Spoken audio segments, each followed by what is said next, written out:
Diz assim o texto: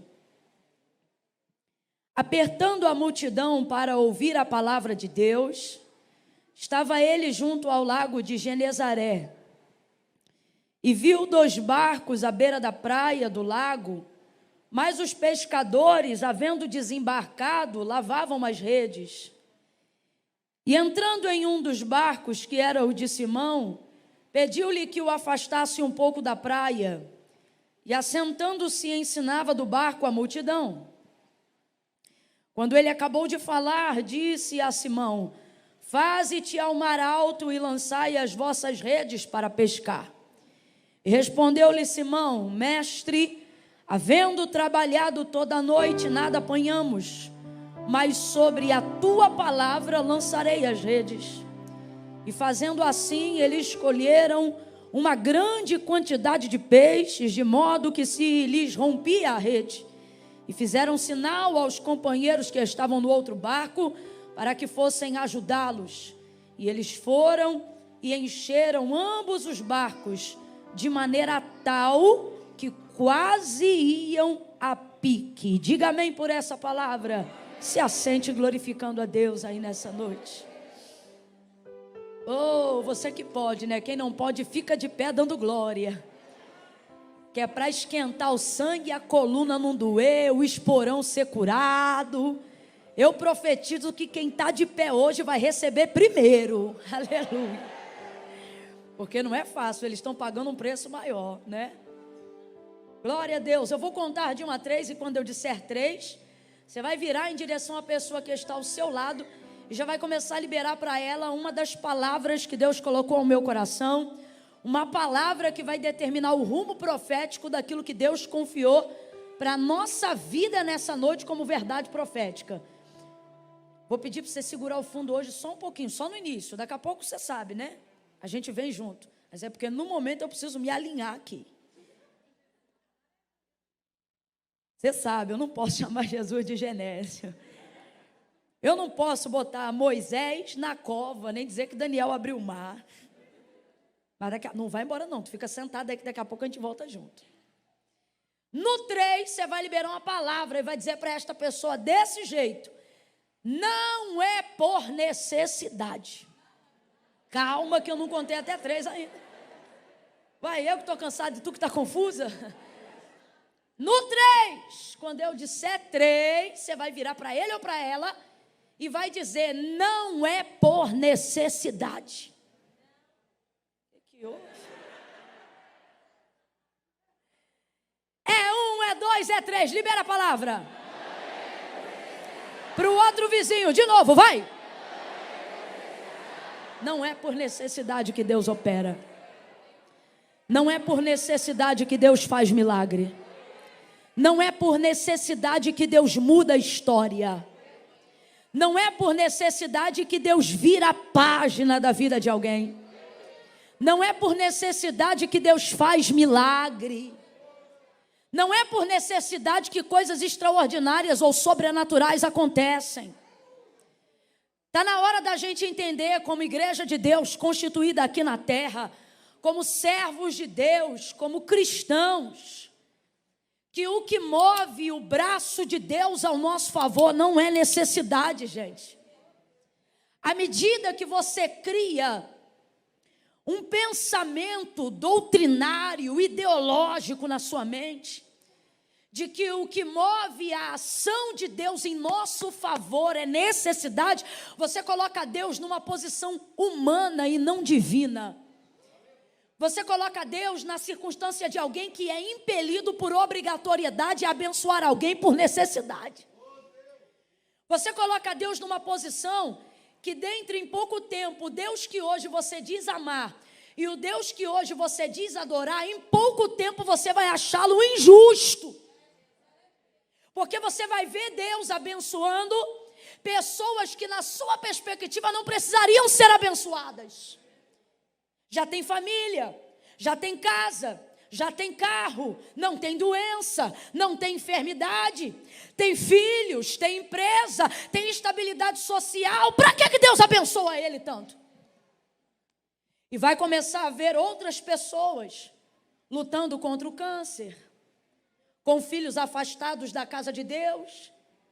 E por mais espiritual que você pense que seja, em pouco tempo, se você continuar colocando Deus na posição de alguém que só abençoa baseado na necessidade do ser humano, o Deus que hoje você diz adorar nesse culto de domingo, daqui a pouco tempo, se esse pensamento continuar dentro da tua cabeça, você vai achar ele um injusto.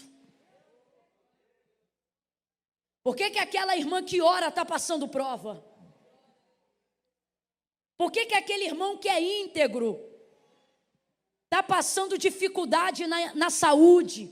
Por que aquele policial que não é corrupto não troca de carro? Por que Deus não abençoa ele?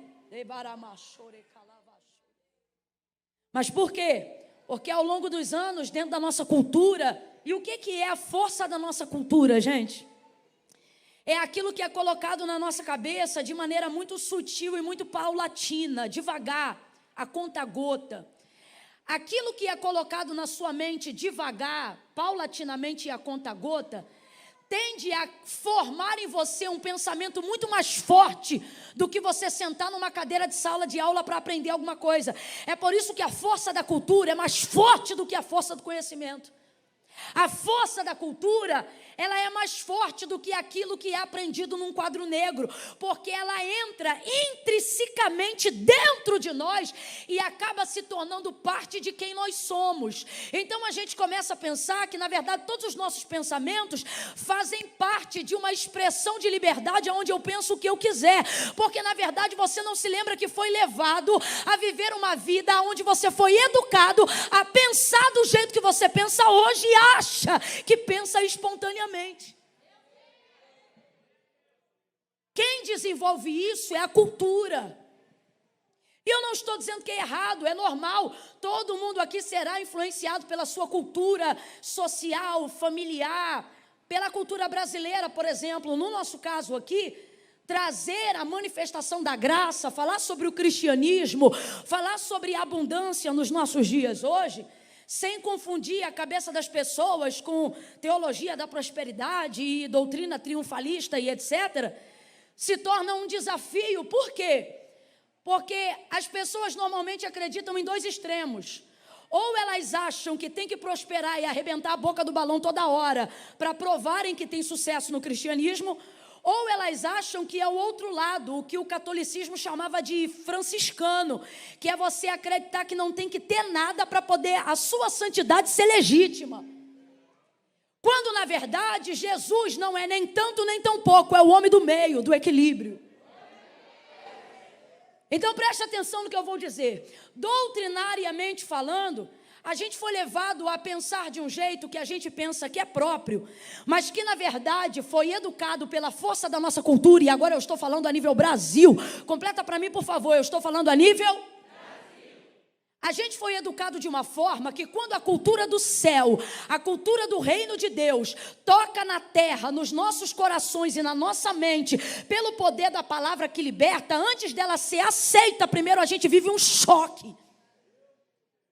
Um choque de realidade. É igual quando você visita um outro país, que come uma comida que você não come, que fala de um jeito que você não fala, que se veste de uma forma que você não se veste. Quem aqui já fez missões dentro de aldeia, sente o choque que é você conseguir numa linguagem, ou tupi-guarani, ou num dialeto que você não conhece, tentar pregar o evangelho para alguém que tem uma cultura totalmente distante da sua realidade. Antes de haver aceitação, primeiro vai haver um choque. Completa aí. Antes de haver aceitação, primeiro vai haver um. Olha para quem está do seu lado e diga assim: o evangelho está fraco. Diga: o evangelho, antes de ser aceito, primeiro ele te impacta. Olha para quem está do teu lado e diga para essa pessoa: você precisa ser chocado com a palavra de Deus. Chocado. Você precisa viver um choque de realidade entre o físico e o espiritual. Você não pode tentar tornar isso homogêneo. Você sabe por que tem gente que está neutro? Sabe por que tem gente que não vive uma virada de vida? Sabe por que tem gente que anda com Cristo sem conhecer a Cristo? Sabe por que tem gente que vê Deus movendo na vida dos outros, não vê movendo nele? Porque ao invés de aceitar o choque, ele tenta tornar uma mistura. e ser um pouquinho de cada coisa.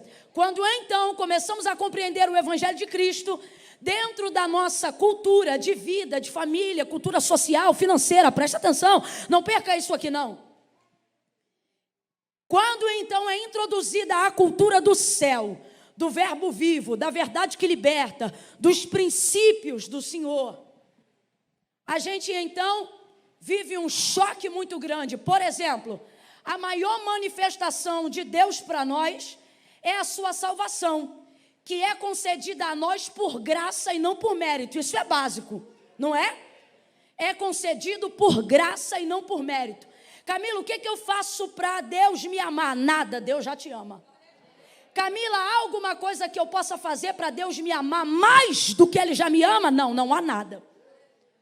Deus te ama exatamente como já te amava antes de você amá-lo ou reconhecê-lo. Camila, você está dizendo que antes de eu ser crente, Deus me amava, e agora que eu sei que Ele me ama e eu sirvo a Ele, Ele me ama igual, sem tirar nem pôr. Camila, mas por que eu sinto diferença? Você sente diferença no relacionamento. Porque você agora se relaciona com Ele de forma diferente e, por consequência, Ele se relaciona de forma diferente com você. Então, por isso que você sente diferente. Mas o amor de Deus é inalterável por você e pela humanidade. Não há nada que você faça de certo para Deus te amar mais do que te ama agora. E não há nada que você faça de errado que faça Deus te amar menos do que Ele te ama agora, exatamente como você está. Chamamos isso então de quê? De graça. Vamos lá, qual é o nome disso? Graça, é por graça que Ele manifestou a sua salvação a cada um de nós. Quando Jesus fala sobre a obra da salvação, e Ele ensina no sentido de fazer o homem compreender o que é a obra da salvação, falando isso aos seus discípulos, Pedro, ao ver a expressão de Jesus sobre como será feita a obra da salvação, vai ter uma palavra em sua boca. Ele vai dizer assim a Jesus: mas Senhor, então é impossível ao homem salvar-se a si mesmo. Jesus não diz que não é. Jesus vira para Pedro e diz: exatamente, é impossível. Por isso que eu vou salvar vocês. Vocês não se salvam, sou eu que vos salvo. Vou te perguntar então aí agora: quem te salvou? Quem te salvou? Bora, meu filho, quem te salvou? Jesus. Camila, e o que eu fiz para merecer isso? Grita para o teu irmão e diga: nada. Nada. Você só merecia o inferno. Só merecia o inferno. Se a graça de Deus sair de você como um pêndulo de ferro, como um pedaço de ferro que é afundado na água, assim a sua alma descerá ao inferno. Será impossível reverter esse quadro, porque não temos absolutamente nada que nos torne merecedores da salvação que Jesus conquistou por nós. Por isso Ele diz: para vocês é impossível fazer isso, por isso quem vai fazer isso sou eu. Então vou perguntar pela terceira vez: quem nos salvou? Jesus. Quem nos salvou? Jesus. A Ele a honra, a Ele a glória, a Ele a força, a Ele o domínio, a Ele o poder, a Ele toda a nossa gratidão. Então vamos lá. Isso é graça. O texto diz: não vem de vós, é dom de Deus, porque é graça. Agora vamos então simplificar a graça da melhor maneira possível. O que é graça? De acordo com a palavra, favor e merecido. Então, por mais que eu não tenha nada que me dê mérito para ser salva, pela graça tenho direito. Olha como é que a coisa já muda. Direito à salvação. A graça me concedeu direito à salvação. Salvo. Aleluia. Aleluia. Salvo. Camila, se eu já estou salvo, aí vem de novo dois polos distantes, um lá e outro cá. Se eu já estou salvo, não preciso fazer nada, porque não foi nada que eu fiz que me salvou, foi o que Ele fez. Porém, A única maneira de reconhecer quem foi alcançado pela graça é percebendo nesta pessoa a manifestação do desejo de agradecer. Como, Camila? Falando, segundo a Bíblia, não, servindo. Então a gente não serve a Deus para ser merecedor do que já recebeu, porque ainda que você dedicasse para Deus todo o seu tempo, de acordo com a carta de Tiago, no final do dia você deveria se considerar um servo inútil, porque todo trabalho, nem todo sangue, nem toda vida, nem todos os seus anos, nem todos os seus minutos, nem todos os seus segundos, teriam o poder de pagar ou de justificar aquilo que Ele fez por você.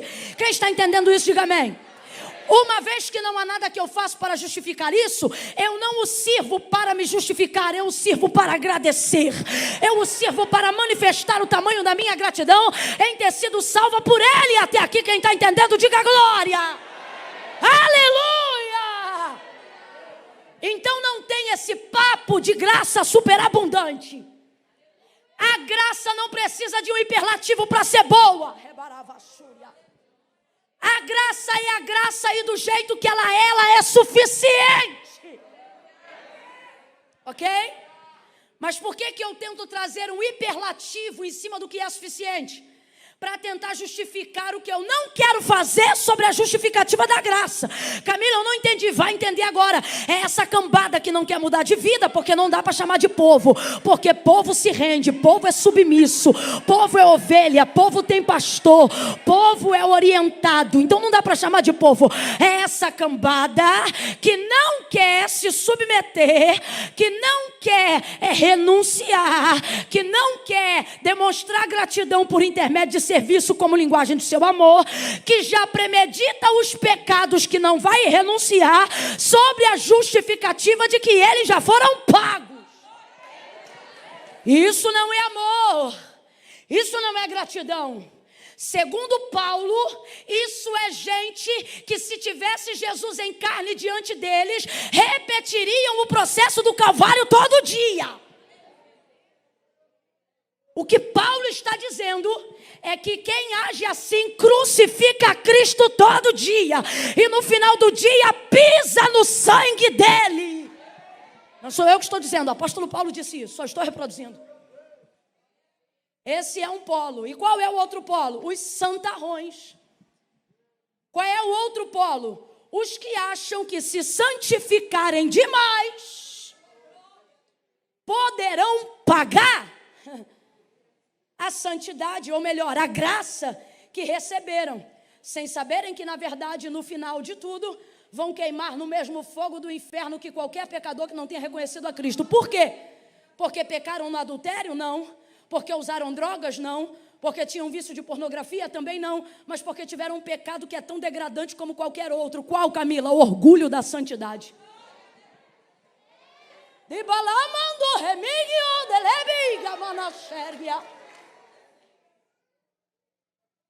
E hoje Deus nos traz aqui nessa reunião de domingo. Renda graças ao Senhor por estar aqui.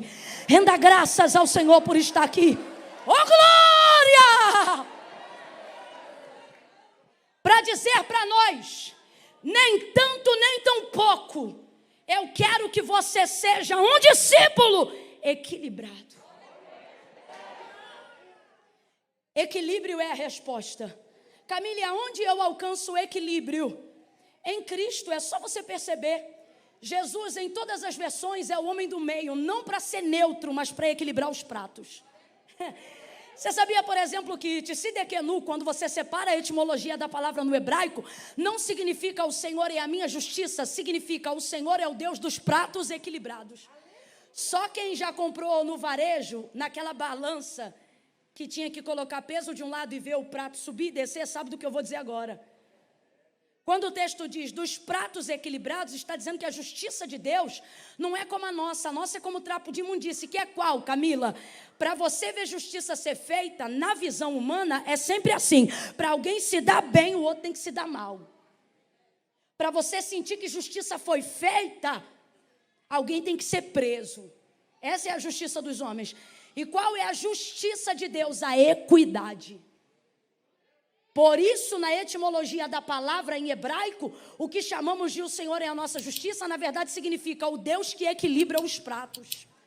Camila, não estou entendendo não é o ponto principal, já volto para a palavra. Mas é importante dizer isso aqui para alguém, porque tem gente aqui que está quase ficando com orgulho da santidade e vive orando e dizendo, faz justiça a Deus, faz justiça a Deus. Só que você quer que faça a tua justiça. Qual é a tua justiça? Dá de espada nele, prende ele, arrebenta com ela, fecha a porta para ele, faz assim, faz assado, dobra joelho, sobe monte, jejua e fica dizendo por causa dessa situação, seja contenda familiar, dificuldade financeira, faz justiça a Deus, faz justiça, e parece que você não vê Deus entrando e fazer a justiça, vai protelando, vai arrumando um cadinho de cá, um cadinho de lá, aí você aumenta a campanha de oração e diz, faz justiça a Deus, faz justiça a Deus, aí parece que eu vejo Deus dizendo, eu vou agir com misericórdia, eu vou equilibrar os pratos. Por quê? Porque se eu fizer justiça, a primeira casa que eu arrebento é a tua, porque você não é tão santo quanto pensa que é não, você não é tão justo quanto pensa que é não. Ao invés de dobrar o joelho e começar a pedir justiça,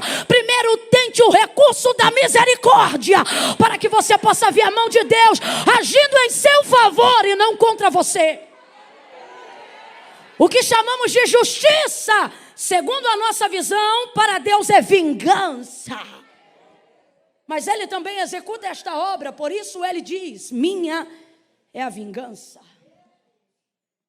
Aí é com Ele. Volta para o texto para a gente não fugir e não entender, não deixar de entender. Vemos então pessoas querendo trazer mérito sobre aquilo que é impagável. E hoje Deus te trouxe aqui, como eu já disse e direi de novo, te trouxe aqui para dizer a mim e a ti, nem tanto nem tão pouco. Está na hora de você entender que você é a geração que traz equilíbrio para essa sociedade. Presta atenção, olha para quem está do teu lado e diga, não é para ser neutro, é para ser equilibrado. Já parou para ver que Jesus estava sempre no meio? Não para ser neutro, mas para ser equilibrado? Na cruz do Calvário haviam 3, o texto relata, um à direita e o outro à esquerda. E ele estava bem aonde? Bem aonde? Bem aonde? No meio. No dia que ele curou a mulher encurvada, que jazia há mais de 18 anos, ele estava no templo no mesmo lugar que ela. Mas ao invés de liberar a palavra para curar, primeiro ele traz ela para o meio. Ele diz, vem para o meio, minha filha, vem para o meio.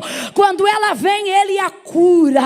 Você vê a manifestação do Filho do Homem no Antigo Testamento, e quando Sadraque, Mesaque e Abednego estão prestes a ser queimados dentro da fornalha ardente de Nabucodonosor, o texto diz que um dos soldados vai à porta, olha ao longe, e ele diz, nós não colocamos 3 lá dentro? Sim, mas eu vejo 4, e o 4 caminha no meio deles.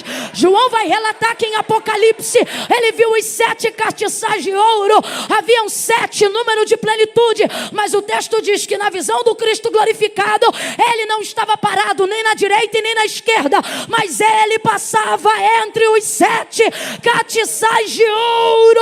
O Senhor está dizendo, equilíbrio. É profético, é uma forma de ver. Eu não estou sentenciando, não. Eu separo o que é doutrinário e o que é profético. Mas pare para pensar. Olhe para cá. Você não é mais a geração dos seus pais. Mas também não é essa geração nova. Como assim nova? Tem uma galera atual que enriquece 1 ano, que a gente leva 10 para construir. Reconheça seu lugar. Se você passou dos 20, você já não pode ser chamado de geração nova, você já é intermediário. Eu não estou falando, isso não é sobre ser velho ou ser novo, é sobre discernir os tempos. Eu sou da época que um homem de 40 anos podia ser galã da TV. Hoje o cara de 40, que ainda é um galã, faz o papel de avô. Porque eles botam quase uma criança para contracenar a protagonização da trama. Por quê? Porque não é mais atraente. Então presta atenção. No mundo, na vida, na igreja, na área espiritual, nem tanto e nem tão pouco, vez ou outra, a gente também se sente totalmente fora de contexto. Você pensa, eu não sou tão raiz quanto os meus pais. não vivia as experiências dele. Vamos falar a verdade? Tem filhos aqui que o pai foi sobrenatural, mas o que restou para você foi contar a história do que ele viveu. A vida não te permite levar a vida que ele tinha. Hoje você tem televisão, tem entretenimento. Aí você diz, papai era mais santo, mas era um pouquinho mais fácil também, porque ele não tinha nada. Você desculpa, mas eu sou honesta. Estou aqui para glorificar Deus, não estou aqui para glorificar homem nenhum. Claro que isso não tira de nós, todo sacrifício. Irmãos, nós não somos apesar deles, nós somos por causa deles. Se não fossem os pais na fé, os homens de Deus, as mulheres pioneiras, que protagonizaram questões do século 21, que hoje só não são problemas para nós, porque eles desbravaram no peito e na raça, arrancando o toco. Fazendo o nome de Jesus conhecido, sem Orkut, sem Facebook, sem Instagram, fazendo culto no meio do mato e atraindo multidão debaixo do poder de Deus. Então eu quero que você entenda, eu não estou aqui para falar mal, eu só estou aqui para você entender qual é o seu lugar. Também não somos como essa geração que se apresenta agora. Com todo respeito, eu sei reconhecer o meu lugar, sei o que sou, sei o que posso, sei também o que não sou e o que não posso. Não sou como eles. Há 10 anos atrás, eles olhavam para mim e diziam, você é incrível. Hoje eles dizem, minha mãe te mandou um beijo. Eu sei qual é o meu lugar. E quem está ouvindo essa palavra está no mesmo lugar que eu, independente da idade, e eu vou te dizer por quê. Porque você não se sente como eles. E também não se sente como seus pais. Eu vou dizer por quê. Porque você não avança como os que estão à sua frente, não pode voltar aos que ficaram atrás. Aí você diz, que lugar então é o meu? E o que mais você tem sentido em aflição na tua alma e na tua mente é que você tem sensação de atraso todo dia em relação a todo mundo.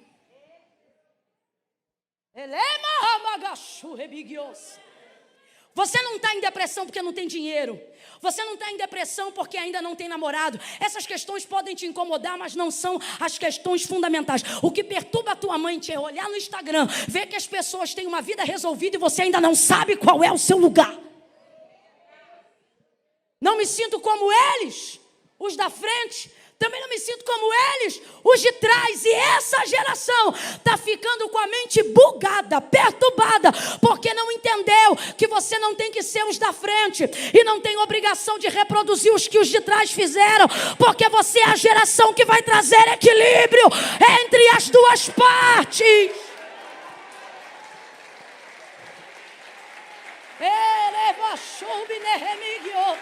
Se essas palmas são de esperança, aumente elas, porque nessa noite Deus te trouxe aqui para te dizer, eu vou te botar no teu lugar, no lugar que funciona, no lugar que você cumpre o teu propósito, no lugar que você entende porque foi chamado, no lugar que você não tem que se embolar com a frustração todo dia.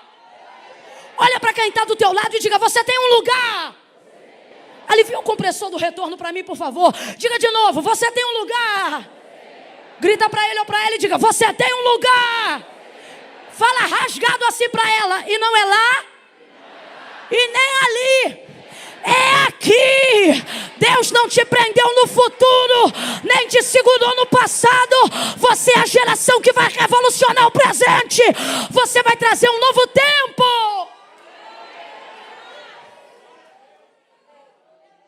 Ouça isso tudo que eu estou falando, porque hoje eu vou pregar de trás para frente.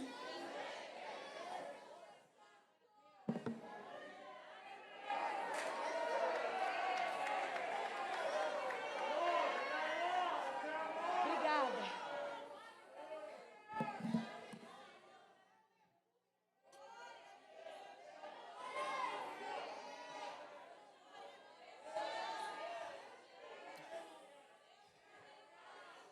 Ao invés de ficar me secando, prega para alguém aí agora e diga, eu vou para o meu lugar.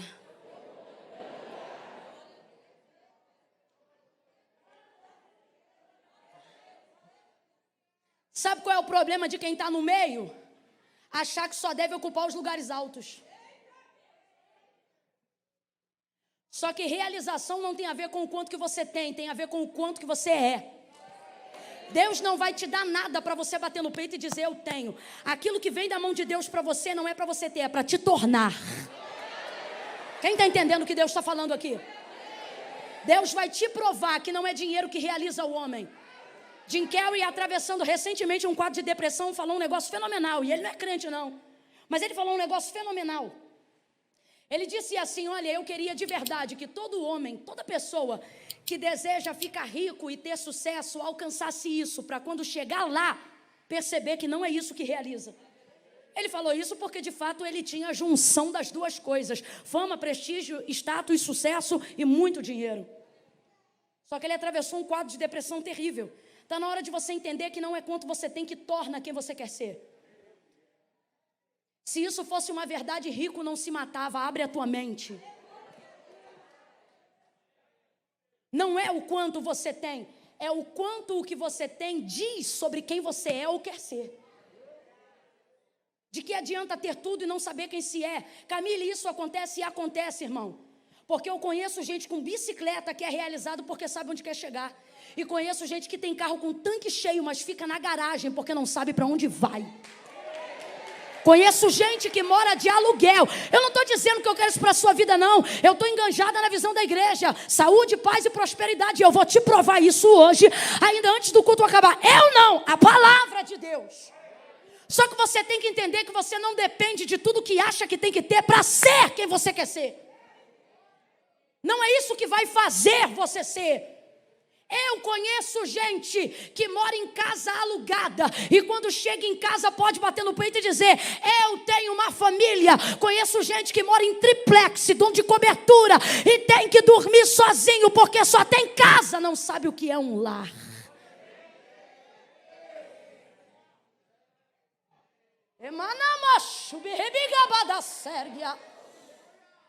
Por muitos anos na casa da minha avó nós dormimos no chão, porque não tinha cama.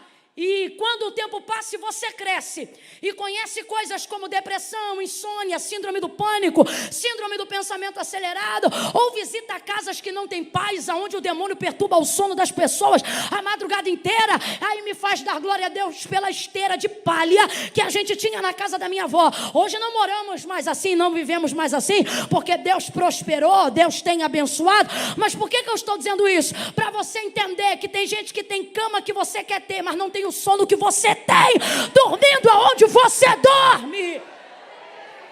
No dia que você tiver cama boa, mas não tiver sono, você vai dizer, eu troco essa cama por qualquer chão. Porque de que adianta ter cama se você não tem? Sono é vida. Sono é vida. Mas você não perca o foco não, porque agora os que dormem muito estão dizendo para os que não querem ver ele dormir tanto, dizendo, tá vendo aí? Ó, Deus está falando. Volta o seu olhar para cá. Cessa essa conversa. Você entendeu o que eu quis dizer?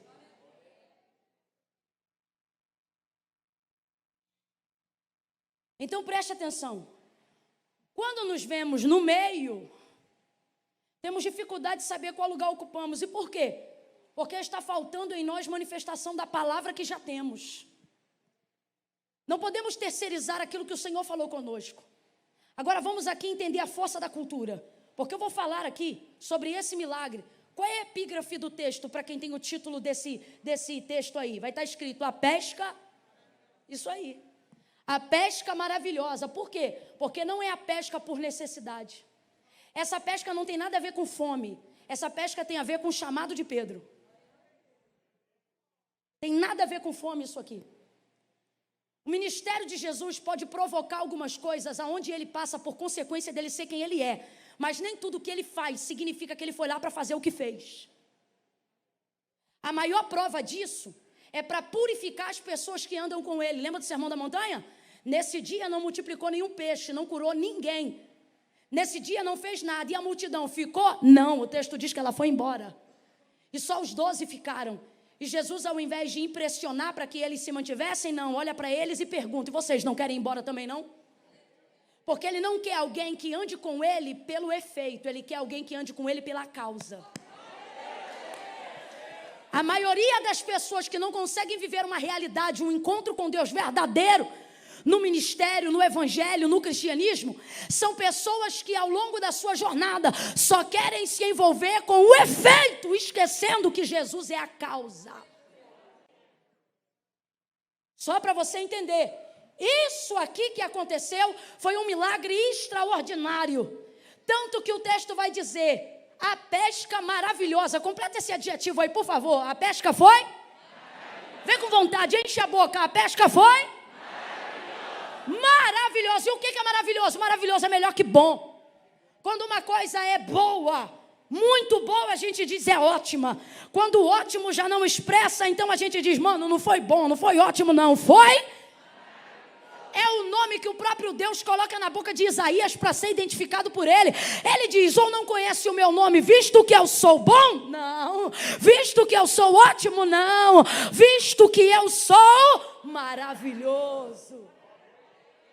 Eu sobejo, eu recalco, eu transbordo. Eu não trabalho na medida, eu não trabalho na régua, eu não trabalho na conta. Agora vamos voltar para a cultura. Mas por que o nosso relacionamento com Deus está limitado na realização de milagres? Porque de acordo com a nossa cultura, você ama a Deus, mas você só serve Ele à medida que as suas necessidades se apresentam. Ao ponto que você tem vergonha de pedir para Deus coisas que são mais detalhistas, porque você pensa, Ele dando minha comida, me dando minha bebida, me dando o que vestir, eu estou muito bem, eu estou melhor do que mereço. Só que isso não é sobre merecimento, é sobre graça. Eu vim para que tenhas vida, e vida em... Só que as pessoas estão com vergonha de viver a abundância. Tem tanta coisa acontecendo no mundo que quando você se vê na condição de poder, por princípio da palavra, viver uma vida abundante, de vez viver, você se constrange. Sabe por quê?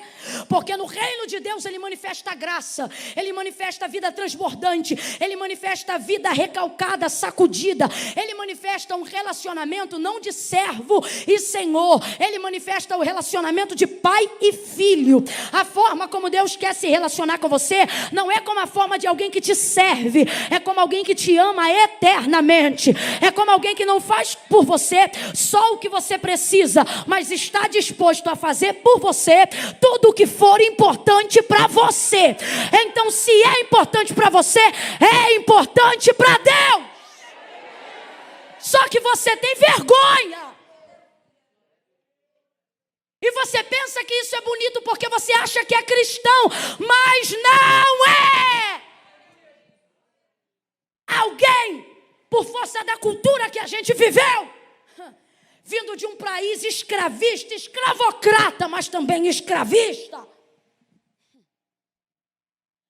você chega na cultura do reino e conhece um Deus que dá. O texto não diz que Ele negocia, o texto diz assim sobre o caráter de Deus. Deus dá. A gente não cresceu com isso não, a gente cresceu ouvindo na casa do bom homem, quem não trabalha. A gente cresceu ouvindo isso. De repente você entra na cultura do reino de um Deus que diz que dá. Você começa a pensar, e o que eu tenho que fazer para receber? Então você começa a se santificar. Não porque você quer se aproximar de Deus, mas porque você quer obrigar Deus a se aproximar de você. Tem diferença.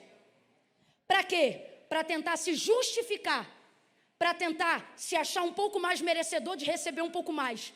E quando os apontamentos de quem não concorda com o que você recebeu por causa do relacionamento que você tem com Deus começarem a vir na sua direção e dizer, olha a vida dela, olha a vida dele, você consiga continuar sendo abençoado apesar de ser criticado. Por quê? Porque na sua mente você pensa, eu estou pagando preço. Desculpa, com todo respeito, olha para quem está do teu lado e diga, está tudo errado.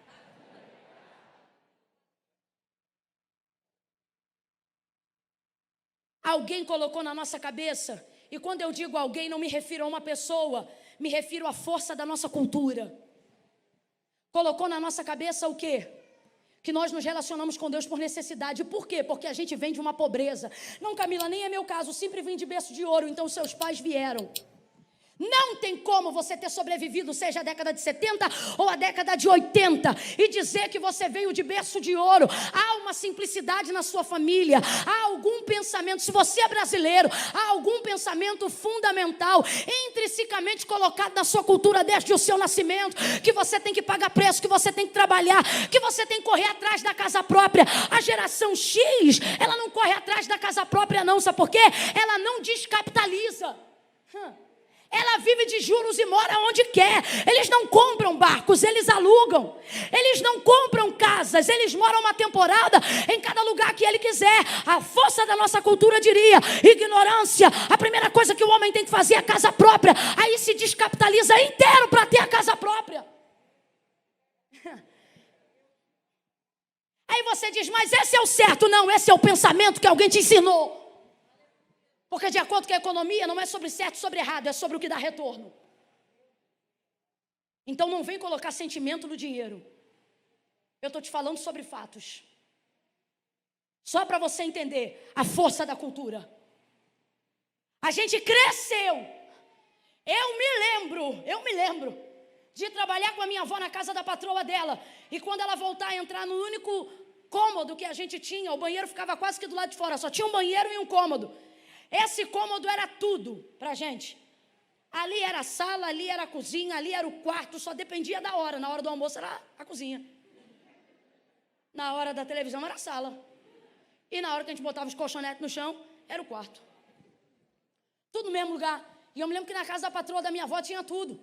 Quando a gente chegava em casa, o portão era de tramela, a porta, o cadeado da porta era uma corrente que furava a parede, atravessava na madeira da porta e fechava. Você lembra disso? E era assim que a gente abria a porta. Rapaz, eu me lembro da minha avó entrando naquele barraquinho, abrindo o cadeado e dizendo: graças a Deus. Aí minha avó dizia assim: porque é pequeno, é feio, mas é meu. Porque nada te dá mais prazer do que poder abraçar aquilo que é. Não é sobre ser melhor, é sobre saber o que você pertence. Ou melhor, o que pertence a você. Você quer ver uma coisa? Presta atenção. As mães e pais aqui, sejam humildes, por favor, para responderem o que eu vou perguntar agora. Existem filhos mais inteligentes que os seus, sim ou não? Eu pedi para você ser humilde. Você está então dizendo aqui para mim, diante do altar, que não tem gente com QI mais elevado que o teu filho. Não me irrita, não. Isso não é sobre sentimento, é sobre fato. Vamos fingir que não aconteceu, eu vou perguntar de novo.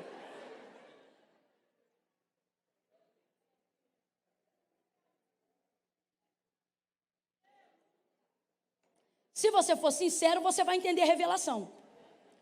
Senão, você vai continuar fazendo o que todo mundo faz por repetição e não por entendimento. Então, vou perguntar de novo. É a última chance. Seja humilde. Porque a humildade precede a honra. Isso não é sobre o quanto você ama Ele, ok? Então, para de loucura. Existem filhos com capacidade de QI, substância neural, intelectual. Poxa, é ciência, não é sentimento. A grosso modo, mais inteligente que seus filhos, sim ou não? Poxa, obrigada, Deus. Sim, agora preste atenção. Você trocaria algum dos seus filhos por um filho que não é seu, por ser mais inteligente que o seu? Por ser mais bonito que o seu? Por ser mais estratégico que o seu? Por ser mais engraçado ou bem-humorado do que o seu? Se bem que tem uns pais de adolescentes que agora pensaram assim: olha, pensando bem. Tô brincando, mas olha aqui. Então vamos lá, você trocaria? Porque não é sobre ser mais, é sobre ser seu. Não interessa se é mais ou menos, ele é. Mateus capítulo 15, verso 21 em diante. Lembra da cananeia? Filho de Davi, tem misericórdia de mim, que é minha filha está miseravelmente endemoniada. A menina estava endemoniada, mas ainda era o que dela? que essa mulher está dizendo? Como ela está, não muda quem ela. Ela está endemoniada, mas é minha filha. É minha. Nada é mais prazeroso. Nada te dá mais dignidade. Nada te dá mais honra do que olhar para algo ou para alguém, e independente de como está, poder dizer: isto aí é meu. É barrigudo, mas é meu. É cachaceiro, mas é meu. Está desviado, mas é meu. Eu moro no Rio de Janeiro. Não é difícil, num momento de confronto na comunidade, você vê uma mãe entrando na frente de um fuzil. O filho dela está todo errado, mas é dela. É dela. Porque nada te dá mais sensação de pertencimento do que poder chamar uma coisa ou uma pessoa de sua. Isso é tão forte que quando você apresenta alguém que seja seu pai, sua mãe, sua irmã, seus filhos, você não apresenta nunca um filho. Por exemplo, a senhora tem filhos? Diga o nome de um. Nicole. A senhora, quando apresenta a Nicole, a senhora diz assim: olha, está aqui a Nicole. Tenta lembrar, é assim que a senhora apresenta? Não. A senhora apresenta dizendo assim: está aqui, quem é? É minha filha. É minha filha. Você que é casado, coisa mais rara do mundo, é quase que não existe. É uma esposa apresentar um esposo, no meu caso, o nome do meu é Eduardo. Eu não chego a apresentar, a pessoa chega, diz, tem umas irmãs alegres.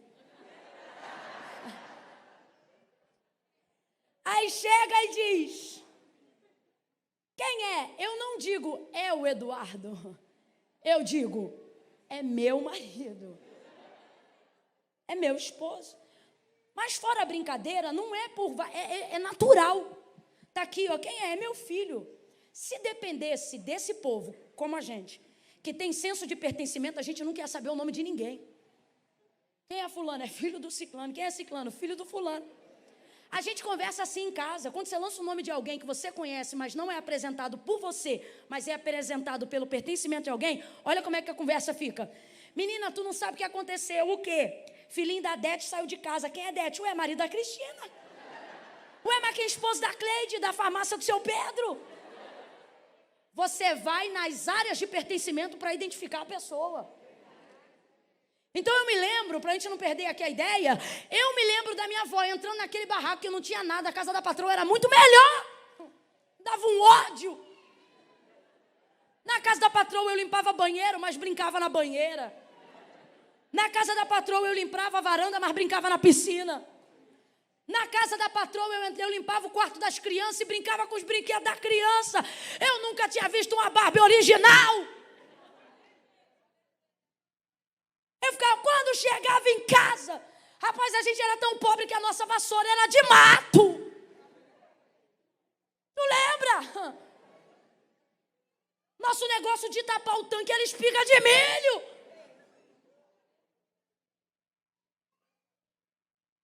E lá tinha tudo. Mas quando ele entrava na casa da patroa, ela dizia, Deus me ajuda. Que era grande. Mas quando ele entrava em casa, ela dizia, graças a Deus. Dizia, avó, por que você faz isso? A casa da patroa é muito melhor. E ela dizia, é muito melhor, mas não é tua. E ali eu comecei a entender que o senso de pertencimento é muito melhor. Quando Deus diz assim para Abraão, Abraão, sai da tua terra e da tua parentela e vai para a terra que eu te mostrarei. Deus não está dizendo apenas, sai do que é bom para eu te dar melhor. Deus está pedindo algo muito mais forte. Ele está dizendo, sai do que é seu. Agora você também precisa entender uma coisa. Quando Deus te pede o que é seu, não é para te dar algo melhor, porque Deus sabe que não é sobre ser melhor ou pior.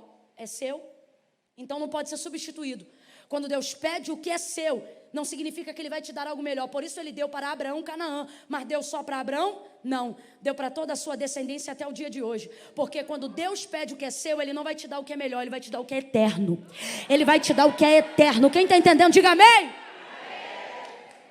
Ouça isso. A pesca maravilhosa não foi movida por uma necessidade. Não foi isso que mexeu com a mão de Deus.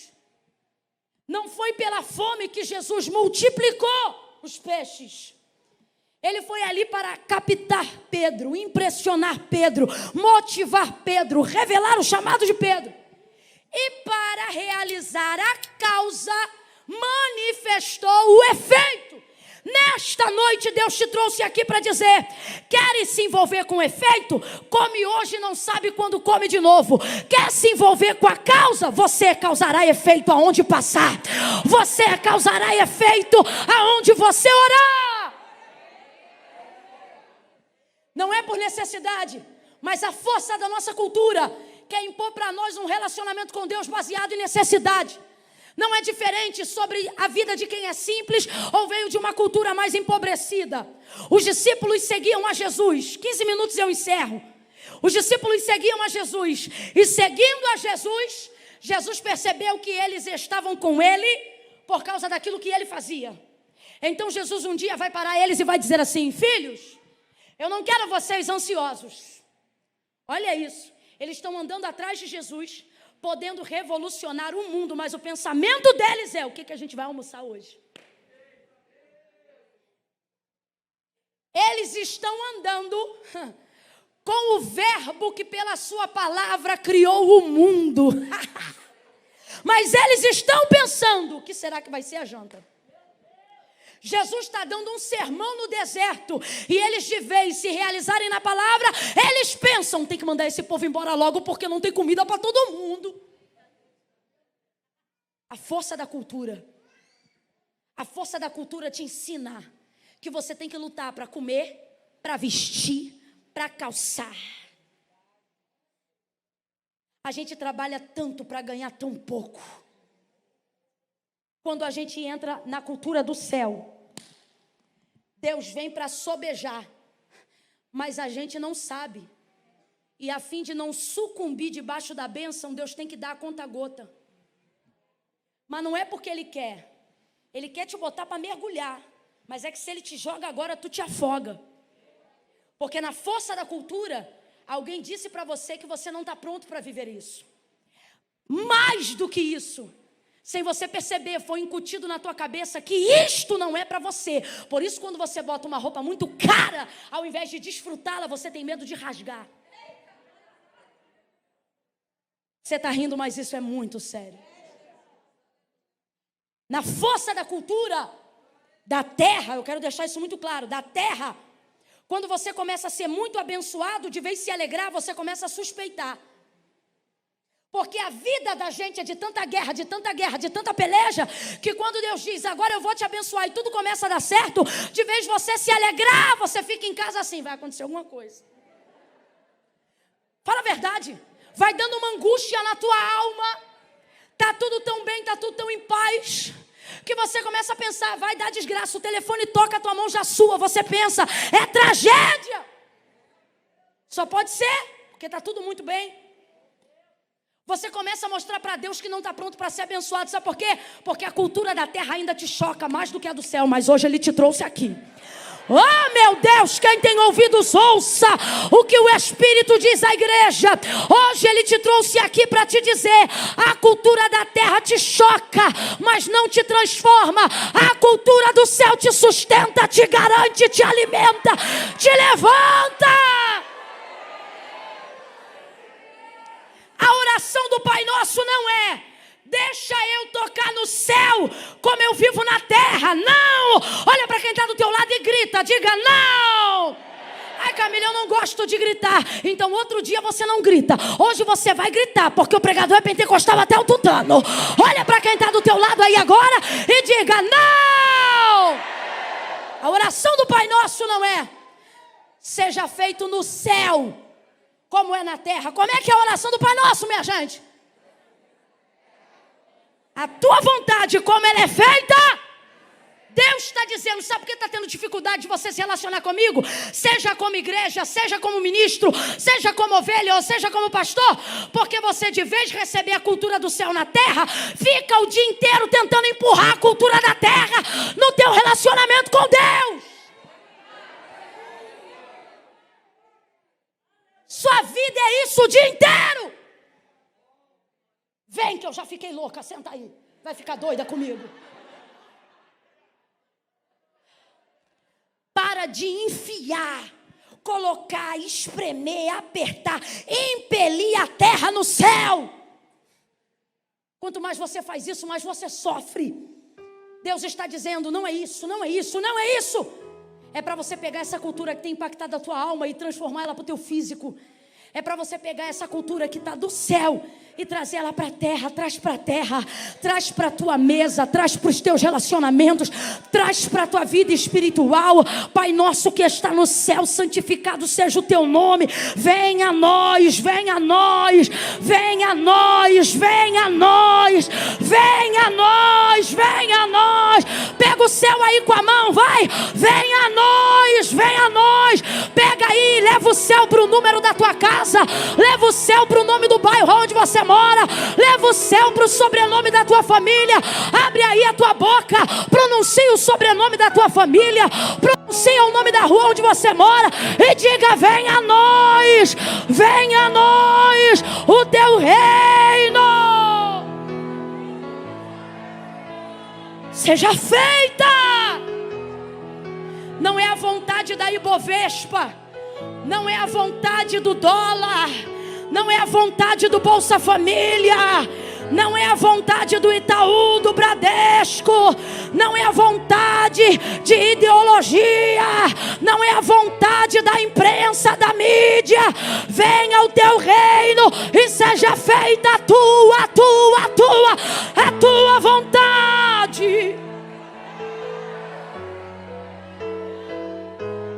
Assim como é, porque no céu não será, no céu é agora. Assim na terra como é no céu. Você fica tentando levar a terra para o céu de tudo que é jeito. E Deus está dizendo, se você trouxesse o céu para a terra.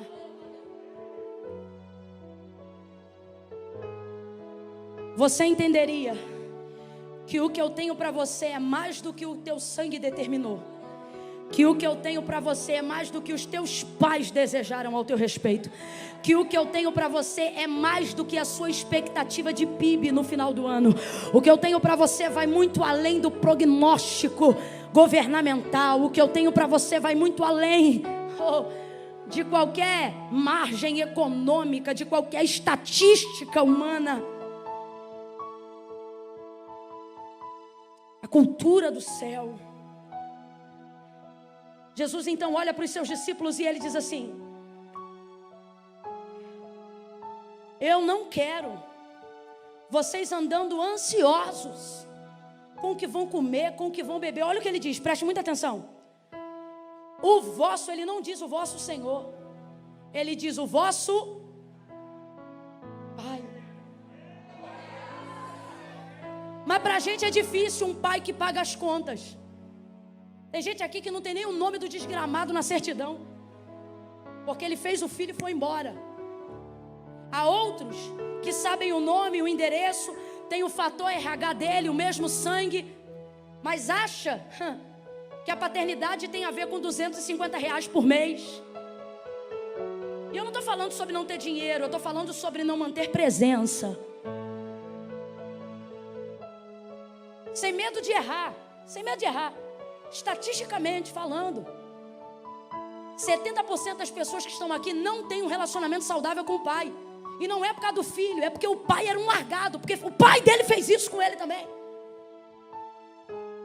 Aí a gente vem para uma cultura onde a gente conhece um pai que está disposto a pagar a conta de homem barbado. Porque Deus não precisa que você seja bebê para amá-lo. Se ele precisasse de conexão na infância, tinha feito Adão criança, mas já o fez homem grande. Porque Deus não precisa de tempo para aprofundar contigo o relacionamento de responsabilidade. Ele não disse o vosso Senhor, ele disse o vosso Pai que está no céu. Mais uma vez, a cultura da terra choca com a do céu, porque lá a gente conhece um pai totalmente responsável. E aqui, as referências que temos nem sempre são muito boas. Eu sei que tem gente aqui que é exceção, mas infelizmente a maioria é a regra. Vosso Pai que está no céu, olha o que ele disse. Sabe, vosso Pai que está no céu, vem meu povo, vosso Pai que está no céu, de tudo que vocês precisam, ele sabe. Se eu fosse simplificar isso aqui, sabe o que Jesus está dizendo? Pare de gastar tempo orando por aquilo que o Pai de vocês faz, sem vocês pedir. Não, pode não gostar do que eu estou dizendo, porque vai ver a meritocracia já está tanto na tua cabeça, que você acha que é heresia. Mas a interpretação do texto é basicamente essa. Você sabe por quê? E eu te provo. Quem aqui tem filho de 12 anos para baixo, levanta a mão. Maravilha, baixa a mão. Quem é responsável por ele? Você por ele ou ele por você? Você por ele. Quando a conta aqui, qual é o nome da fornecedora de energia? Tira a máscara para eu ler o lábio de... Enel. Quando chega a conta que a Enel manda, você pega ela no correio e bota na mão do teu filho? Porque você se responsabiliza por ele, sim ou não? Sim ou não? Deus está dizendo, será que você nunca parou para pensar que eu já cuidava de você antes de você saber quem eu era? Ou você acha que só está vivo aqui porque tinha pai na terra? Porque tem gente aqui que cresceu sem pai e sem mãe, mas está aqui na presença de Deus chamando ele de pai. Sabe por quê? Sabe por quê? Porque tem gente que vai acordar amanhã respirando e não vai agradecer a Deus pelo fôlego de vida, e depois de amanhã ele vai continuar dando, vai continuar dando. Sabe por quê? Porque Deus é pai, e para quem é filho dele, ele faz por essas pessoas coisas que essas pessoas em tese nem precisariam pedir. Olha o que ele disse: eu não quero vocês ansiosos pelo que vão comer, beber ou vestir, porque o vosso Pai que está no céu de todas essas coisas sabe que vocês precisam. A gente gasta tempo de oração pedindo por necessidade, quando podia estar desenvolvendo relacionamento. Deus está dizendo, você gasta tempo me pedindo para filho, tá? Isso aqui é para filho. Camila, mas todo mundo é filho? Não, todo mundo é criatura. Filho é quem reconhece Cristo como filho de Deus. Para filho, quem está me ouvindo, repita após mim. Para filho, Deus está dizendo, tem coisas que você não precisa me pedir, eu vou fazer só porque eu sei que eu sou o seu. Então quando você for orar, entra no teu quarto e vamos desenvolver relacionamento. Coloca diante de mim o que você deseja. Vamos falar dos teus sonhos, vamos falar dos teus projetos, vamos falar daquilo que uma diária não paga. Você quer falar com Deus de coisa grande, usando recurso pequeno? Ah, Deus, eu tenho que capinar o quintal, me ajuda. Quer capinar o quintal, meu filho? Pega a enxada e capina. Ah, Deus, eu quero fazer mais um cômodo na minha casa. Quer fazer mais um cômodo na tua casa? Dobra o plantão, aumenta a diária. Ah, mas ninguém quer pagar o que eu quero, então paga o que os outros querem pagar. Compra o cimento e vai fazendo a obra. Deus está dizendo, para de pedir para mim, coisa que você pode fazer. Vamos conversar de coisa que só o papai pode te dar. Vamos conversar aqui, ó, sobre teus sonhos, meus filhos. Meu filho, fala para mim, o que você sonha? Porque eu não aguento mais. Estou parafraseando Deus aqui. Você botando na mesa de oração só boleto, só fatura de cartão. Camila, mas Deus cuida, Ele cuida. Só que Deus está dizendo, de um tempo para cá, nosso relacionamento é só esse. Você me dá tuas contas e eu pago tuas contas. Você me dá tuas contas e eu pago tuas contas. Você me dá tuas necessidades e eu supro as tuas necessidades. Mas e se eu te falar, filho, que se você soubesse quem o seu pai é, você pediria para ele mais do que feijão? Ah, mas eu já sou tão grata pelo feijão. Eu também sou, mas eu não quero me relacionar com Deus baseado na cultura da terra. Eu quero viver com Deus a cultura do céu, porque Ele mora lá. E Ele diz que é para lá que eu vou. Então é melhor eu começar a me ambientar enquanto eu estou aqui na terra. Porque eu não quero que o céu seja um lugar estranho para mim. Eu quero me preparar para chegar lá. E a única forma de fazer isso é trazendo o céu para terra. Vosso Pai sabe dessas coisas. Você quer ver? É tão forte a força da cultura, que o texto de Paulo à igreja de Filipe, ou aos filipenses, ele vai falar sobre suprimento. E ele quer abundar os filhos em riquezas e honra. Aí ele escreve uma carta muito conhecida de nós, porque é o texto áureo que a gente usa para ofertas. Aí ele diz assim: porque o meu Deus, quem conhece esse texto? Segundo as suas riquezas, suprirá todas as nossas necessidades em glória por Cristo Jesus, seu Filho. Em outras versões, nosso Senhor e Salvador em comum. Eu vou repetir para você não achar que eu estou colocando nem tirando. Porque o meu Deus, presta atenção, segundo as suas, quem lembra? Segundo as suas, suprirá todas as nossas necessidades em glória por Cristo Jesus, seu Filho, ou por Cristo Jesus, nosso Salvador. Captou o versículo? É assim que está escrito, sim ou não?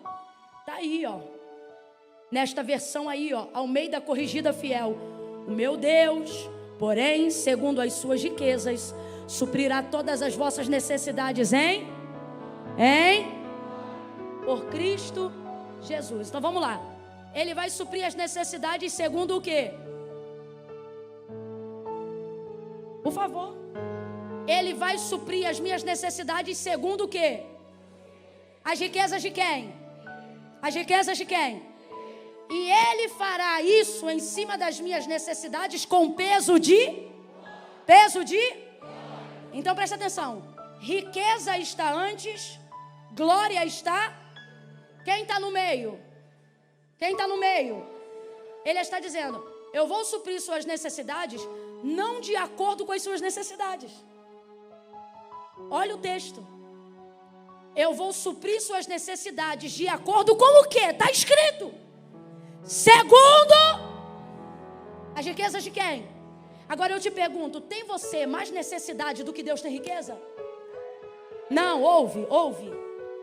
A gente, por força da cultura, tem tanta necessidade de se relacionar com Deus, só baseado em necessidade, que o versículo está na nossa cara. Mas a gente lê e prega assim: Deus vai suprir suas necessidades. E se eu te disser que não é o que está escrito?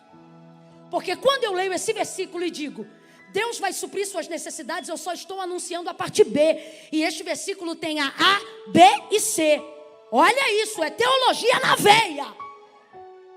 O meu Deus, segundo as suas riquezas, então Ele não vai suprir minhas necessidades de acordo com as minhas necessidades. Ele vai suprir minhas necessidades de acordo com as riquezas. Mas quando eu leio, eu só penso: Deus vai suprir minhas necessidades. Só que o versículo não é para dizer que Deus vai suprir necessidade. O versículo é para dizer que o que você tem de necessidade não se compara ao que Deus tem. Então Ele não vai pagar a conta. Ele vai pagar a conta, vai vender azeite, vai viver do resto. Você está entendendo? A obra de Deus é assim. É assim. E no final isso tudo vai ter peso de? Porque será em e para aonde você vê glória, se a conta só for paga na medida do que ela tem. Isso é só suprimento. Só que a gente é tão agoniado na necessidade que a gente só diz: Deus vai suprir a necessidade. E Deus está dizendo: não, eu vou suprir a necessidade de acordo com as minhas. Significa que eu tenho mais riqueza do que você tem. Então não vou só pagar a tua conta, vou te ensinar a viver. Vou te ensinar a viver. Vou te mostrar como é que vive de juros, como é que se tem rendimento. Me mostre um milagre que foi a conta. Por favor, só um. Me mostra um. Só um. Não importa, Antigo Testamento ou Novo, me mostra um que Deus entrou e fez a conta. Não tem.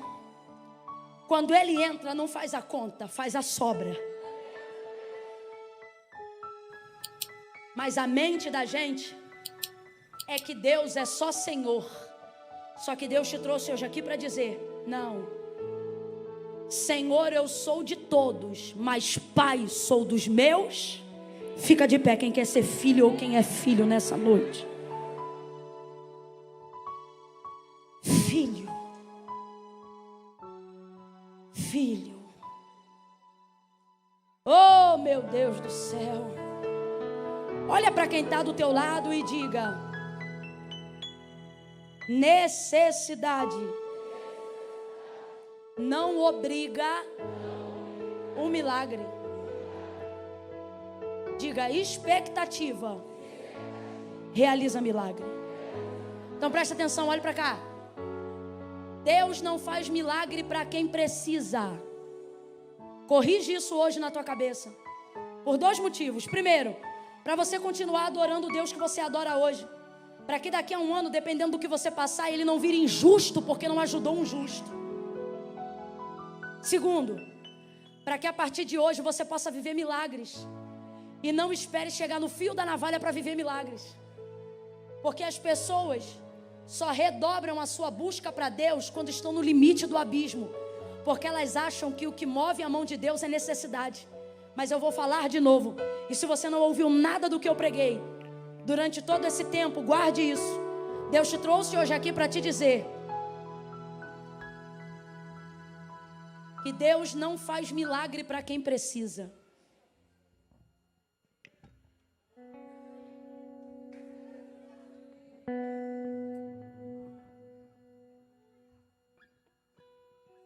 Não, Camila, não. Está errado. Camila, mas Deus ajuda quem precisa? Ajuda. Camila, mas eu já vi Deus fazer milagre na vida de quem precisa. Ele faz. O problema é estabelecer como regra o que é exceção e estabelecer como exceção o que é regra. A gente bota na cabeça que a regra é a necessidade. Deus só vai ajudar quem tem. Está errado. Deus não ajuda só quem tem necessidade. Olha o que ele diz. Isso aqui é ele na boca de Isaías. Porque desde a antiguidade, com o ouvido não se ouviu, e nem com o olho se viu. Um Deus que o quê, meu povo? Um Deus que... Fala, povo de Deus. Um Deus que... trabalha por todos. Vamos parar de pregar a Bíblia do jeito que a gente sente. Vamos pregar do jeito que está escrito. Vamos parar de interpretar por sentimento e vamos só interpretar pela verdade. Porque desde a antiguidade com o ouvido não se ouviu e nem com o olho se viu um Deus que trabalha, vou perguntar de novo, por todos, por aqueles que precisam. Está na Bíblia, gente. Por aqueles que nele esperam. Corrige então aqui, que Deus vai corrigir tudo que está fora do lugar na tua vida. Corrige na tua mente, que Deus corrige na tua casa. Corrige na tua mente, que Deus corrige no teu local de trabalho. Corrige na tua mente, que você vai ver que você não vai precisar estar à beira de um câncer para saber que Deus cura. Na primeira oração de dor de cabeça, você vai começar a ver Deus curando. Mas sabe qual é o nosso problema? A gente pensa que necessidade mexe mais com Deus do que expectativa. Você tem uma dor de cabeça, você não ora, você primeiro toma um comprimido. A dor aumenta, você toma o segundo. No terceiro, você pede indicação. No quarto, você vai no médico. No quinto, perto do exame, aí tu começa uma campanha. Ih, tá ficando esquisito. Deus, tem misericórdia. Por quê? Porque você usa a oração como recurso do necessitado. Porque você acha que Deus só age na hora que a necessidade é extrema. Tá tão errado. É igual o princípio da oferta.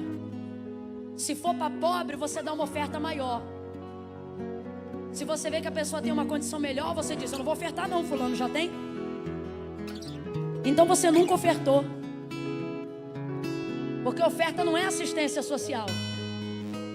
Não é sobre o quanto o outro vai receber, é sobre o quanto você está disposto a entregar. Não interessa para quem seja. Sabe por que eu estou dizendo isso? Uma vez eu estava num carro com um cara ricaço.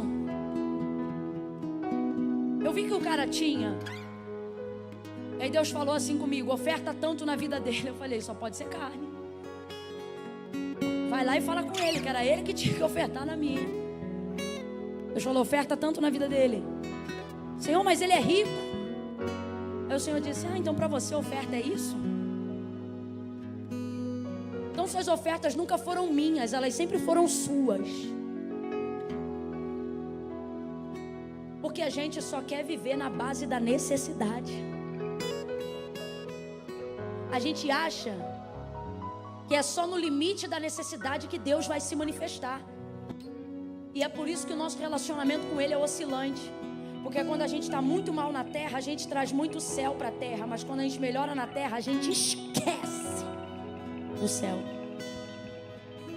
Só que e se eu te disser nessa noite que Deus está dizendo: você não precisa ficar mal para descobrir como pode ficar melhor.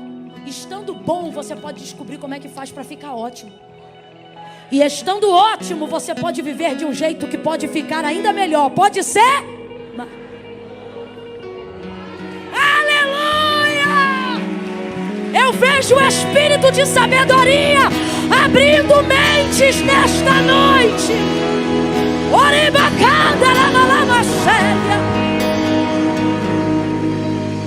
Hoje eu me alegro nessa casa.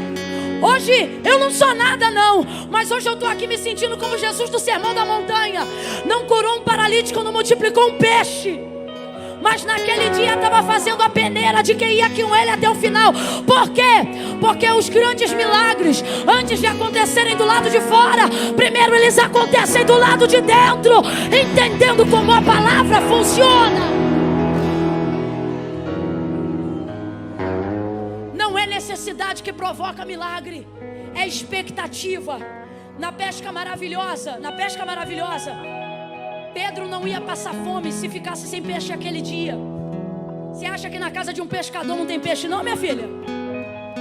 O homem pesca todo dia. Você acha que na casa de um mecânico não tem graxa ou uma peça? Mesmo que a mecânica não seja na casa dele. Você acha que na casa de uma costureira não tem um retalho, uma agulha, uma linha? A gente só dá conta de seguir uma Bíblia. E se ler uma inteira, a gente já dá glória a Deus. Mas vai na casa do pastor, se ele tiver 3 é pouco. Por quê?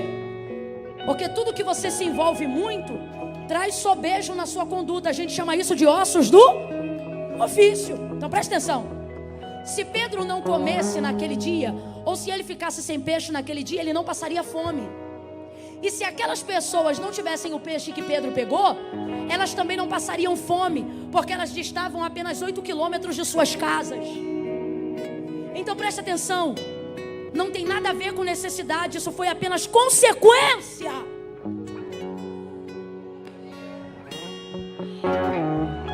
Deus está dizendo: quando você entender a obra que eu tenho contigo, aquilo que eu vou fazer vai abençoar tantas pessoas que elas vão achar que você é o alvo do milagre, mas você vai ser apenas a consequência. Aí ouça isso. Pedro pesca, lança a rede a noite inteira, não pesca nada. Quando ele vê Jesus pregando, ele ainda não sabe que é Jesus. Não sabe. Aí Jesus vai em direção a ele depois de ter pregado. Só que ele vê que tem uma multidão em volta dele. Então ele vê que está diante de um rabi, de um senhor, alguém que tem autoridade. Complete para mim, por favor. Alguém que tem, mas ele ainda não sabe que é Jesus. Aí Jesus vai em direção a ele, ele terminando de limpar as redes, e diz assim: volta ao mar alto e lança a rede de novo. Olha o que ele diz: havendo trabalhado toda a noite, nada apanhamos, mas sobre a tua palavra nós vamos lançar a rede. Sabe o que tem aqui?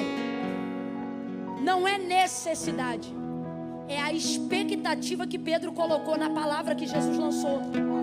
Ele viu uma multidão ouvindo um homem ele pensa: esse homem tem poder para alguma coisa, tem alguma autoridade. Então, à medida que ele está ouvindo Jesus pregar, irmão, não é Camila, é Jesus. É Jesus. Ele vai ouvindo. Quando Jesus chega e libera para ele a palavra, ele cria expectativa na palavra.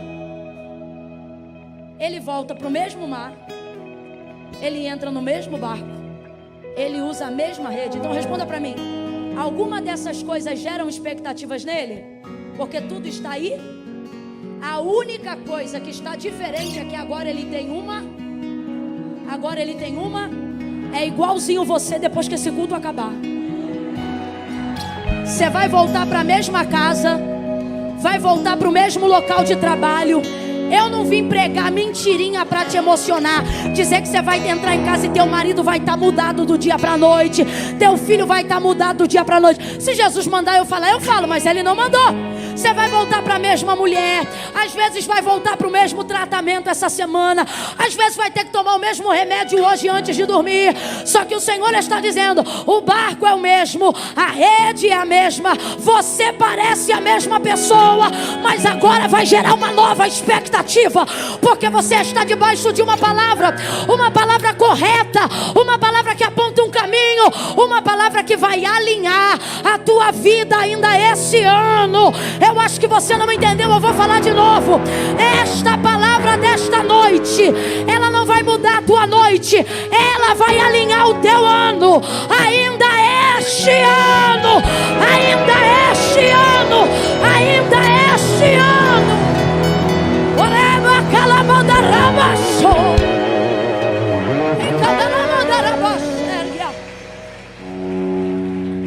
Ainda esse ano.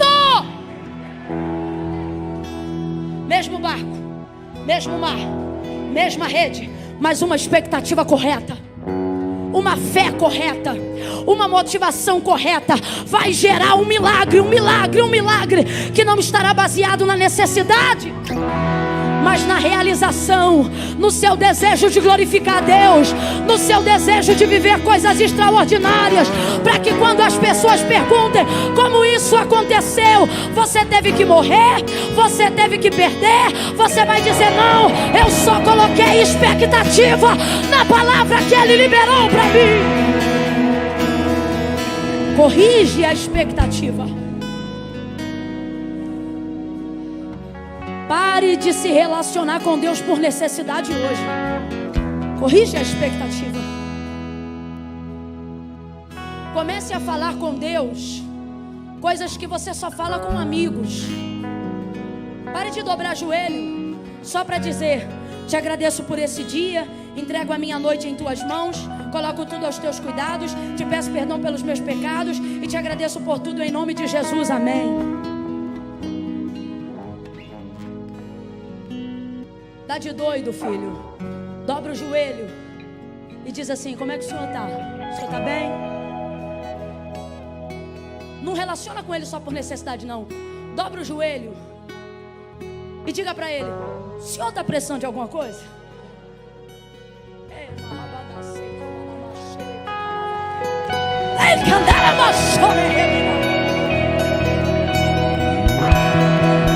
Você tem que começar a dizer assim: o senhor deseja fazer alguma coisa? Porque se o senhor desejar, o senhor sabe, né? Tamo aí. Dobre o joelho e diga para ele o que você deseja. Converse com ele como você conversa com pessoas próximas. Diga para ele essa semana o que sentiu no seu coração. Dobre o joelho e diga: Senhor, eu passei por uma casa que tinha uma placa de venda. O senhor sabe que eu não tenho, né? Mas Senhor, eu passei por aquela casa bonita. O Senhor, começa a dizer para ele como é que é a casa. Começa a dizer para ele: Senhor, eu vou te contar, a casa é assim, ó. Quando você passar naquela rua de novo, você já não vai passar sozinho. Você já não vai passar sozinho. Você já vai passar, vai sentir um arrepio e ele vai dizer: é essa aí, não é essa aí? Você vai dizer: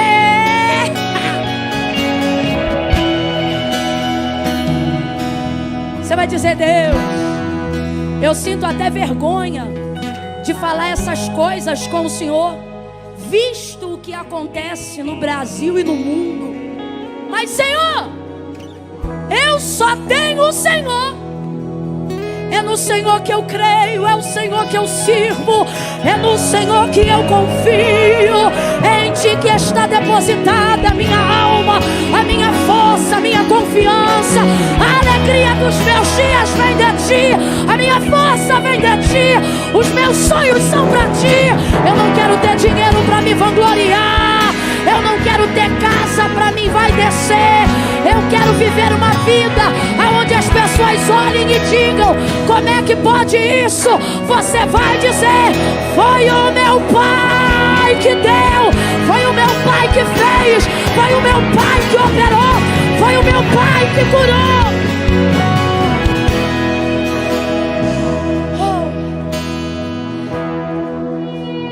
Diga para essa pessoa pela última vez, diga assim: não é por necessidade. Diga para ela: é por paternidade.